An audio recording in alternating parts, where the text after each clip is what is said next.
Welcome friends, আমি সৌরভ। তো আমি এখন কথা বলবো সিদ্ধার্থ আনন্দ পরিচালিত, ঋত্বিক রোশন, দীপিকা পাডুকোন, অনিল কাপুর অভিনীত তাদের নতুন আপকামিং মুভি ফাইটার। তো ফাইটারের ট্রেলারটা ড্রপ করা হয়েছে। তো ট্রেলারটা কেমন ছিল, কেমন হলো ফাইটারের ট্রেলার, তো সেটা নিয়ে কথা বলবো। তো প্রথমেই আমি এক কথায় বলি, ফাইটারের ট্রেলার কিন্তু দুর্দান্ত ছিল এবং এখানে যে অ্যাকশন সিনগুলো বা যে বম মারতেছে উড়ে যাচ্ছে, মানে এখানে ভিএফএক্সের কাজ খুবই সুন্দর ছিল এবং অ্যাকশনও মানে ধামাকাদার অ্যাকশন থাকতে যাচ্ছে, এতে কোনো সন্দেহ নাই। এক কথায় অসাধারণ একটা ট্রেলার ছিল। যদিও ফাইটার মানে টিজার যখন আসে তখন থেকে অনেকের মনে অনেক প্রশ্ন ছিল যে এইটা মেবি ঋত্বিকের মানে বাজে একটা মুভি হবে। তো ট্রেলারটা সত্যি দুর্দান্ত ছিল, আমার যথেষ্ট ভালো লাগছে। তো ট্রেলার দেখে এই মুভিটা ফাইটার মুভিটার গল্প আমরা অনেকটাই বুঝতে পারতেছি। তো এখানে পুলওয়ামা অ্যাটাকের পর থেকেই কিন্তু এই মুভিটার যে গল্প, তো এটা কিন্তু শুরু হবে। তো এটা একটা মানে ভারতবর্ষের এই যে পুলওয়ামা, তো এইটার রিভেঞ্জ নেওয়ার গল্প হবে মানে পাকিস্তানের কাছ থেকে।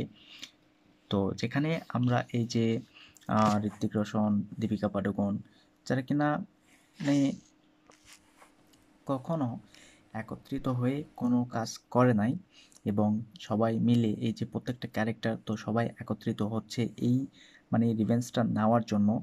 এবং মানে ভারতবর্ষে প্রত্যেকটা মানুষকে, প্রত্যেকটা নাগরিককে এই যে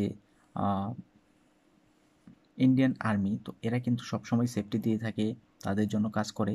তো এবার আমরা দেখতে পাবো যে এই যে ঋত্বিক রোশন কিংবা দীপিকা পাডুকোন, এই যে এদের টিম, তো এরা মানে এই ইন্ডিয়ান আর্মিকে কিছু উপহার দিবে এবং সেটা হবে এই পুলওয়ামা অ্যাটাকের রিভেঞ্জ, যেটা মানে এই ঋত্বিক কিংবা তার টিম তারা মানে পাকিস্তানের কাছ থেকে নিবে, রিভেঞ্জটা নিবে। তো এখানে খেলাটা জমে যায় এবং মানে দুর্দান্ত কিছু অ্যাকশন সিন এবং ভিএফএক্সের কাজ তো অসাধারণ ছিল। ভিএফএক্সগুলো সত্যি অসাধারণভাবে এখানে করছে, যার কারণে এই প্রত্যেকটা সিন দেখতে রিয়েলিস্টিক মনে হয় এবং এটা দেখে মানে একটা ফিল পাওয়া যায়। তো মুভিটার মধ্যে একটা টান টান উত্তেজনা থাকবে, এতে কোনো সন্দেহ নাই। এটা কিন্তু মানে ট্রেলারটা দেখে অলরেডি বোঝা যাচ্ছে। তো এই পুলওয়ামা অ্যাটাক, এটা কিন্তু মানে প্রত্যেকটা মানুষের কাছে একদম নতুন এবং যেটার মানে যে ক্ষতটা এখনও মেবি অনেকের মনে দাগ লেগে আছে, যেটা এখনও পূরণ হয় নাই।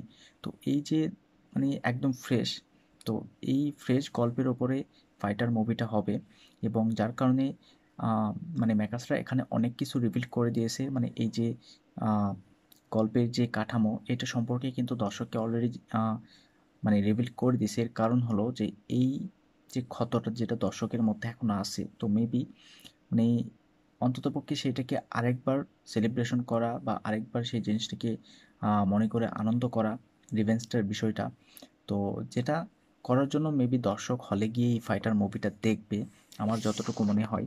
তো সত্যি এই বিষয়টা যখন মানে মুভিটার এন্ডিংয়ে প্রত্যেকটা দর্শক এইটা মানে সেলিব্রেশন করবে, এতে কোনো সন্দেহ নাই।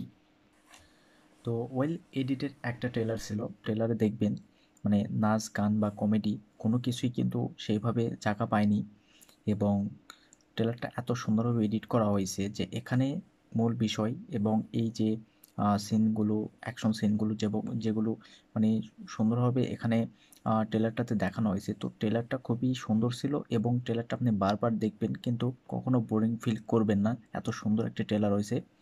তো এই যে ইন্ডিয়া পাকিস্তান, এই সাবজেক্টের উপর যতবার মুভি হয়েছে প্রত্যেকটা মুভি ব্লকবাস্টার হয়েছে।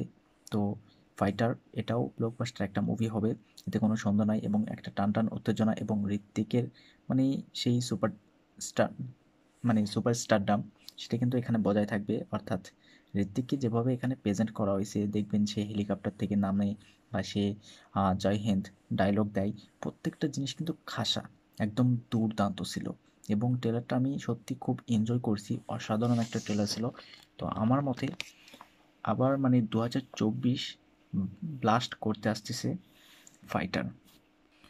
তো ফাইটারে কিন্তু আমরা মানে ঋত্বিকের যে ক্যারেক্টার দেখতে পাবো, তো এই ক্যারেক্টার কিন্তু একদম বেপরোয়া এবং মানে সে সবসময় কনফিডেন্ট। মানে ঋত্বিকের যে ক্যারেক্টার, তো এই ক্যারেক্টার যা কিছু করবে সে কনফিডেন্টলি সেই কাজগুলো করবে। এবং আমরা কিন্তু যখন আকাশে ফাইটার জেট ওড়াতে দেখি, তো এই যে ফাইটার জেট ওড়ানোর যে অভিজ্ঞতা বা এক্সপিরিয়েন্স কিংবা যেভাবে ফাইটার জেট নিয়ে মানে যেই সিনগুলো রাখা হয়েছে প্রত্যেকটা সিন দুর্দান্ত ছিল। এবং অনিল কাপুর একটা সিনে দেখবেন যে ঋত্বিককে মানে দায়ী করে মেবি কোনো একটা ঘটনা আছে এবং প্রত্যেককে আমরা সেলুট দিতে দেখি, সামনে একজনের লাশ রাখা হয়। তো এখানে ইমোশনটাও কিন্তু খুব সুন্দরভাবে বিল্ড করা হয়েছে। তার সঙ্গে বাই মানে ট্রেলারের শেষের দিকে মানে ফাইটিং সিনগুলো মানে এখানে ভিলেন জাস্ট দুর্দান্ত ছিল। ভিলেন আমার পছন্দ হয়েছে, ভিলেন জাস্ট পাওয়ারফুল একটা ভিলেন রাখা হয়েছে। ভিলেনটা অসাধারণ ছিল এবং মানে সেখানে মেবি আমরা ওয়ার টু এ সরি ওয়ার মুভিতে ঋত্বিক রোশন এবং টাইগার শ্রফের যে পারফরমেন্স দেখতে পেয়েছিলাম মানে এই দুজনের যে অ্যাকশন সিন, তো মেবি ফাইটারে এই ভিলেনটার নাম আমি জানি না সঠিক আসলে কি। তো এই ভিলেন এবং ঋত্বিকের সেই সিনটার কথা মনে করে দিবে। মানে এখানে যে সিনটা রাখা হয়েছে দুর্দান্ত ছিল। আমার এক কথায় বলতে গেলে ফাইটারের এই ট্রেলারটা অসাধারণ লাগছে, একদম দুর্দান্ত ছিল। আপনাদের কেমন লাগছে সেটা অবশ্যই কমেন্টে জানাবেন, আর ভিডিও ভালো লাগলে অবশ্যই একটা লাইক করবেন, শেয়ার করবেন, আর এই চ্যানেলটা সাবস্ক্রাইব করবেন। ধন্যবাদ।